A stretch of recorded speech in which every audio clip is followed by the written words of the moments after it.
Alright, hey everyone, welcome back to another unboxing video. I have not done any of this in a while, so forgive me for that, but it's been a crazy December going on to January.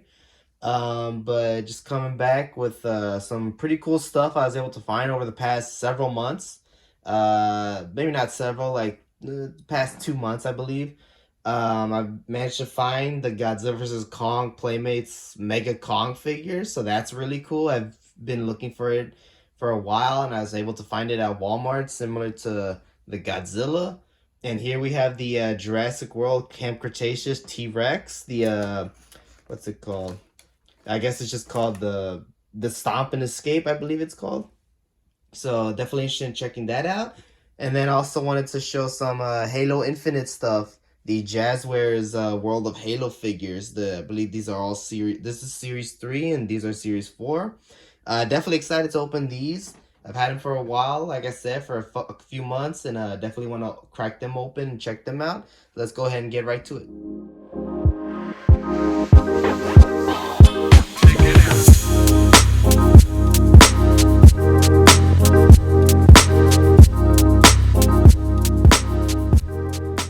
All right, and I'm back with the Halo Infinite Master Chief with the grappling hook, Elite Mercenary, and Eshrim, the new bad guy. So, taking a look at everything, let's look at Master Chief first. For the most part, this figure is about the same. He comes with a new grappling hook, which I feel like was done better on the 6-inch figure. This one is pretty cool, but I don't know, the gimmick is just doesn't really work very well. Like the little spring loaded gimmick doesn't really hold the hook in place, so it's always just kind of sticking out. You kind of have to like really find the right spot. But it does shoot pretty decently if I can get it in there. Let's see. It does shoot decently. Well, as I try to show it, it doesn't want to do it. It kind of works, but not really. But what's cool is just like the 6-inch figure, they do put a sculpted in grappling hook, which is nice. It's not very well detailed, but for a little 3-inch figure, it's not bad.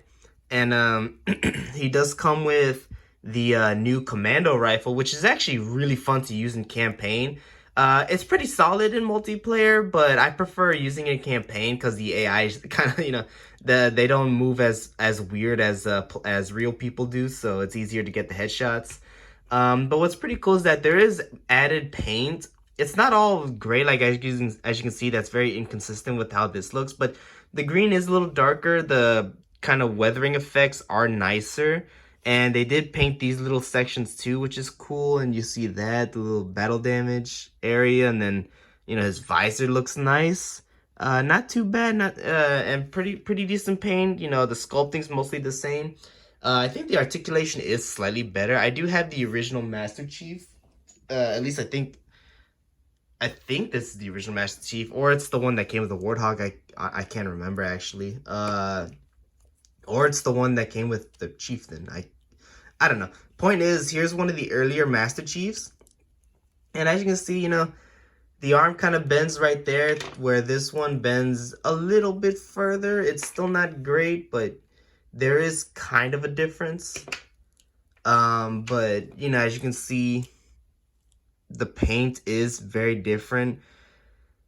Different shade of green, different weathering effects and everything. So it's, up to your own preference. I do like the more orangey gold, but that's just me personally. I do think in the game it is more of this like yellow gold. So like I said, it's just your personal preference, but both are pretty cool. In fact, I think maybe this might be more of a copper, but it's still, both are really cool. And it is a solid improvement, but it's still mostly the same figure. Looking at the Elite Mercenary, he comes with the Pulse Carbine, which I believe is the same as the one that the White Spartan came with, the Mark 7, I believe. Articulation's okay. He can't really hold the gun that well, like at least not with two hands. But you could still get this guy in some poses where he doesn't have to like hold it with one hand. He could still look pretty cool. The neck doesn't have articulation, so moving his head around is a little difficult, but you can move it up and down pretty decently. Design wise, this guy is really, really cool. It is cool to see the classic elites come back, and they are fun to fight, even though their shields are a little little more difficult to take down. Uh, and yeah, I mean, I know a lot of people really dislike the Halo 4 and 5 designs, and I was included in that. I didn't really care for some of the armors. I thought they looked too, I don't know, weird proportionally, but over time I kind of got used to the designs, and I think I grew a little more of appreciation. But even with that said, it's still cool that the 343 decided to go back to more classic design, as obviously those were some of the better looking elites, and some of the armors like this one look really cool. And to bring in another elite, here's the elite, which one was this, the warlord, the warrior, something like that. The one that looks like the elite general from Reach. And again, you can see pretty cool. Although I don't know if it's the helmet, but the head looks bigger. It might just be the helmet, because I don't know, something about this head looks smaller, but I don't know. It's hard to really say. It's also a little bit difficult, but I do like that they added but yeah, I do like some of the articulation, like how they finally put articulation these parts of the legs right here. That's something that neither McFarlane nor Mattel ever really did, so it's cool to see that Jazzware is finally putting that in the figures for the elites. Overall, pretty cool figure. Articulation is both pretty solid, but also a little limited. But overall, like, really cool, little army builder character to get, if you want to just get like a bunch of them, have like a squad of elites. The one I really wanted to look at was Eshrim. Now, this is kind of how he looks near the end of the game. Spoiler, this is kind of his final boss look. Usually he's more like this. The head sculpt isn't great, and the painting is like, at least the wash is really solid. But as far as like the paint, it could be like the eyes just look not very well done. The beard is cool, except I think it was gray or white in the game, and I can't remember. And they didn't even really give him eyebrows. Well, they're kind of there, but not really. It is cool to see the little tattoo, but again, the paint is just a little too faded. That's the one thing I think they should have kind of kept brighter. But for the most part, it's still a really solid head sculpt, and the detail is there. It's just very, for a little figure, it's hard to see. Now, I did have an issue with his hands. They are really tight, and to even get the weapon in his hand, I had to heat it up with a hairdryer and really pry open his hands. And so it's cool that they wanted to tighten them so that the character, the figure, could have a tighter grip on the weapon, because that's usually an issue with some of the brutes, or at least like some of the ones carrying like the melee weapons. But it's just too tight, like the material's too stiff, and yeah, it just, the grip was too tight that I couldn't even open it nowhere near enough to get the weapon in. So that was a really hard thing, but it's still nonetheless really cool, and I was able to do it by, heating it up, and, it's just a really cool looking design. I really like the way Eshrim looked, and I really like the character in the game. Very, very cool character, and fighting him was both easy and difficult at the same time. When he has the scrap gun, he's actually a lot easier to kind of maneuver around, because he's slower, he doesn't, but when he gets that hammer out, oh boy, he gets hard to kill, because just like all the chieftains of the games, all the brutes with the hammers, he's annoying. He can just leap 50 feet away towards you and just, get you in one hit. It gets a little annoying and hard, but still a really cool boss fight, really cool character, and really cool figure. And to kind of compare, I thought about bringing like all of the Hand of Atriox characters. At least I believe this is all of them. So like, you have Torvarus, Hyperius, who, again, spoilers, but they didn't do jack in the game. They're kind of throwaway boss fights, but they're still pretty cool. And then, Jaeger or Dumnai, the Blade Master. But yeah, it's just cool to see. And again, like I said, I really like this, I think like when I said it for these guys, I really like this more dark, like, just darker colors with red accents that these guys have. It creates a really cool look, and it does kind of make them look more like a group, even though they never had any like screen time together. Still, it's pretty cool. Each of the figures are solid, and even though I wish most of these guys, like obviously Hyperius and Torvarus, and even the Blade Master, I wish they had a little more to do in the story. It's still all really cool characters, and if you get them, I think they're worth it. So yeah, so there's all the figures. This came out a lot longer than I expected. But yeah, so here are the 3 Halo figures. Let's go ahead and move on to the T-Rex.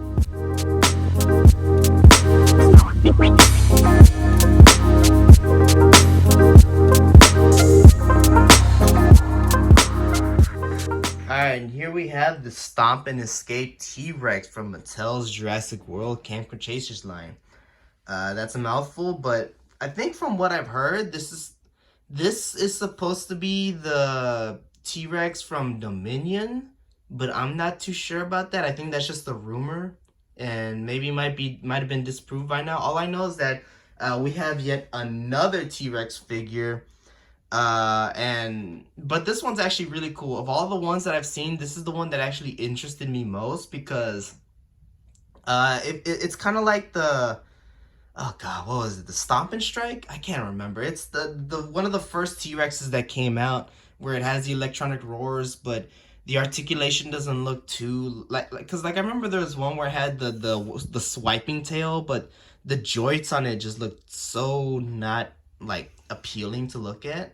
This one, you can move the tail, but it does this really cool gimmick where, let me see if I can, where the feet move and it makes a stomping sound, and it doesn't have a little trigger on the bottom, so it doesn't it doesn't affect how it stands. It actually stands really good, so you can I really like that. And one of the gimmicks is that you press the button, it roars, but it came with this like a muzzle or something like that, and when you press the button,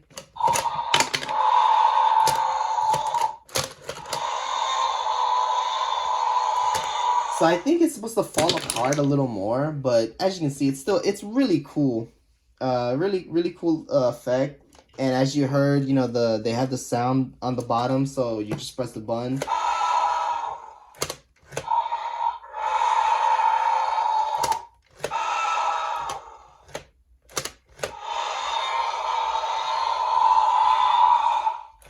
Pretty cool action feature. The sound is really solid.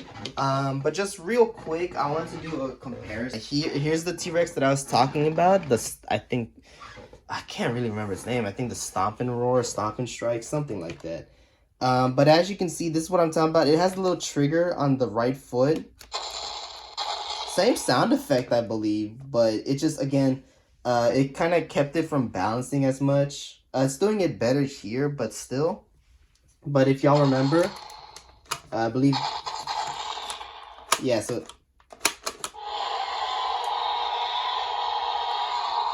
again, kind of same sound effects,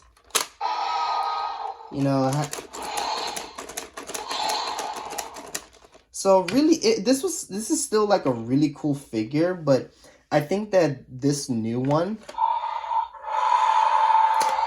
is able to do what this old T-Rex figure did. But just a little bit better. He can stand better. You don't have to like move the tail to like get it to look up. Sometimes they made the legs kind of move on their own. Instead, the tail is used to actually move the legs. And you press the button on the back and it raises its head up and it roars and everything. So it's like very similar features, but just reworked in a way that feels a little better to control. And also, I think like some of the sculpting is done a lot better. Yeah, I would say, the more intricate. The painting is, definitely more varied. This one was mostly a tan with some brown highlights and whatnot. But this one is like, there's more, there's just a little more going on. And has a little more paint going on it. But still, it's really cool figure. Oh, and they painted the nails on the hands, which is pretty cool. I don't know when they started doing that, but Because like I said, I kind of been out of the loop. I haven't really bought a T-Rex or a Jurassic World figure in a while. This is kind of the first one I've gotten in a hot minute, aside from the Ember Collection stuff. But overall, like I'd say this is a really solid, T-Rex figure. And I mean, just looking at again, the sculpting is really good. I mean, just looking at this, all the bumps and scales, and seeing how it's mostly similar, but again, you can just see how much of an improvement they've made over the past couple years. I mean, Mattel, despite what people say, I think Mattel has done a really good job with these Jurassic World figures. They're not all of them are perfect, and they released the T Rex, like re-release it, redo it, all this stuff so many times that it makes the creature not as cool anymore. But when they make improvements like this, it makes it more worth it to get the figure. This one's still bigger, I think. At least it looks a little bigger. It's hard to really tell for sure, but I think that with the improvements of this one, I think just overall the new Stomp and Strike figure, or Stomp and Escape, excuse me, is overall a really good improvement and just a really really fun toy to play with. I mean, obviously these are for these are toys meant for kids, but even for collectors, I think there's enough there for them to get some enjoyment out of it. And again, as you can see, like I just moved it and it's standing just fine. So again, if that was an issue that you had with that previous T-Rex figure or any of the T-Rex figures in the past, this one is able to do it way better. So overall, just I really like this. And yeah, so let's go ahead and move on and get to the next figure.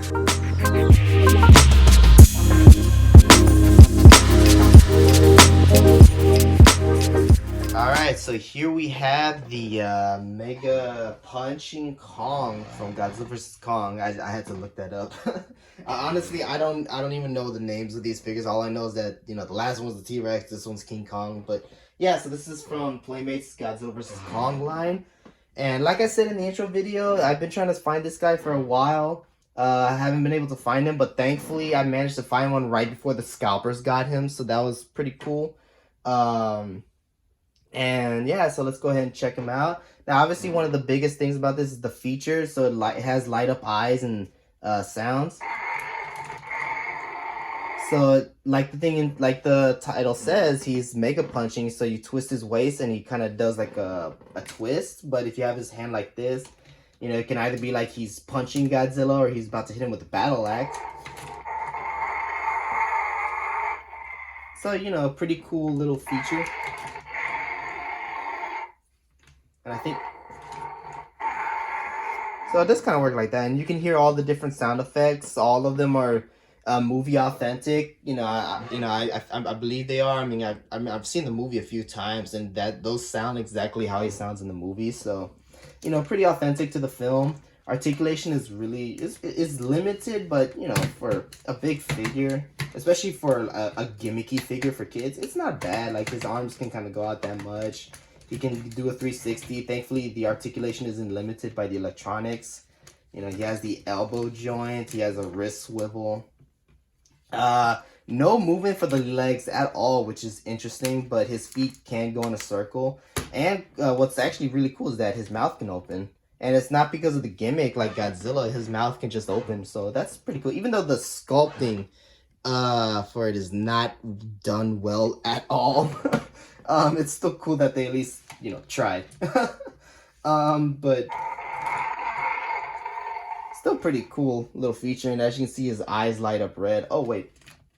Oh, hey, check that out. I didn't know that. So there's a button right here. Okay, so if you don't want to do the gimmick, you just press the button. Cool, and that does the gimmick. All right, that's pretty cool. But yeah, so that's, and sculpting in detail, it's okay. I mean, it's a $20 figure, because it's bigger and comes with electronics, I think that's what makes it, the $20. But for the most part, it's a kid's kind of toy, and so the detail really isn't there. What's there is okay, but it's not, obviously we're not going to get some like NECA, or definitely not, Monster Arts or anything like that, but I'd say it's on par with like stuff like the Bandai and stuff like that. So it's okay for what it is. Painting I think is definitely much better. But then again, Kong is pretty simple. You know, it's just brown with black and just some shading here and there. The battle axe isn't perfect because at least from what I remember from the movie that there are some missing details here and there, but it's much more simplified. But I think for what it is, it's still gets the idea across. That's the battle axe you have in the movie. Overall, it's a pretty it's a pretty neat figure, but obviously if little kids toys aren't your thing, then this isn't going to be for you. But I think for what it is, especially for the price.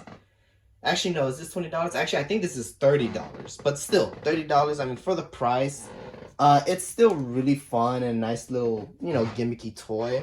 And to show off some other figures, like Jack's Pacific Godzilla from King of the Monsters.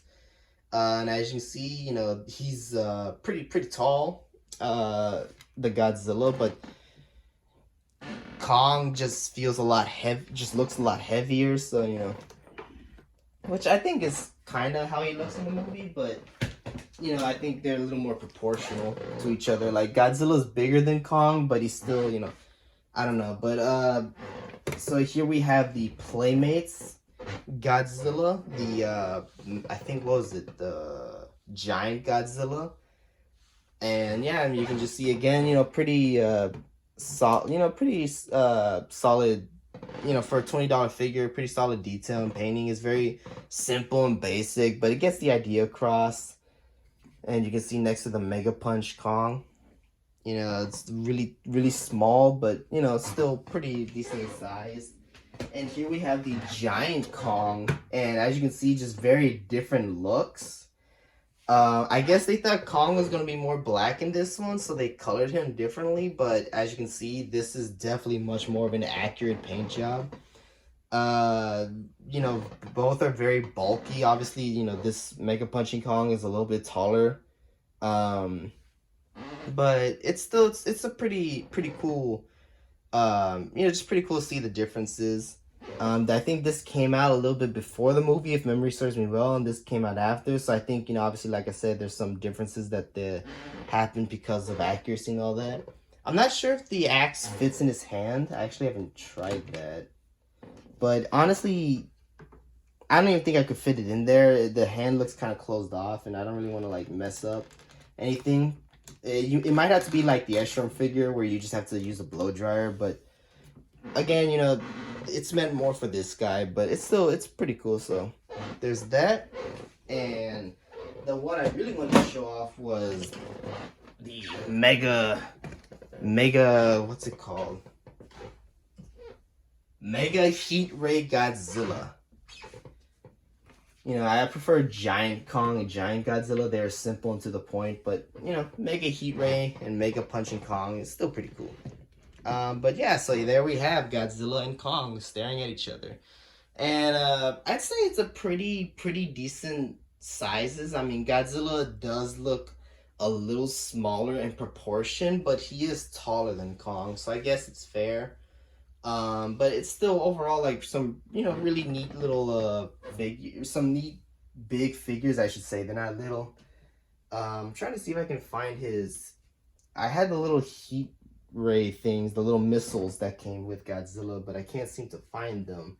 But nevertheless, to show like the little action features, so you have Kong and then Godzilla.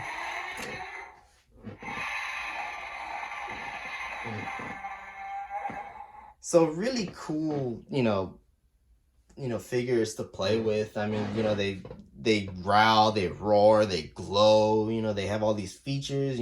Godzilla can shoot his heat ray at Kong. Kong can stab Godzilla with the axe and punch him. Pretty, it's just a pretty fun set overall. I mean, for $60, I mean that's the price of the SH Monstars like 2021 Godzilla. So for $60, I mean, you're getting two pretty large figures with electronics and a little more playability. But then, you look on the other side, you get something that's smaller, but is more detailed, more accurate, more, better painted and everything. So it's really just your cup of tea. I like all of them. I don't I don't think that just because these are for kids that it makes them terrible figures. I think these are pretty fun, like toys to play with, and even just toys to look at. The novelty of them is pretty fun. But yeah, so that about wraps it up. There we have both figures. Glad I have both. Like I said, I think for $60, both are. If you're buying them together, they're pretty cool.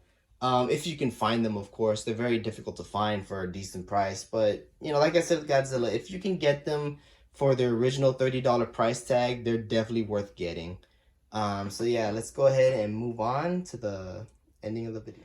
All right, that reaches the end of the video. Sorry, again for taking so long, and sorry if this feels a little unorganized or not. I mean, granted, I think all these are unorganized, but still, just apologize for that. Like I said, I haven't done this in a while, but I hope y'all enjoyed anyways. And if y'all enjoyed, definitely check out my art Instagram page, Giovanni Arts and Collectibles. I put post pictures of a lot of stuff on there. Just from like my collection, my just again, like I said, my art, but even stuff like just some random stuff here and there. I mean, it's kind of it's specifically dedicated to my art, but I'd like to post other random things here and there. So check that out. And yeah, I just appreciate y'all for watching, and just have a great day. Bye.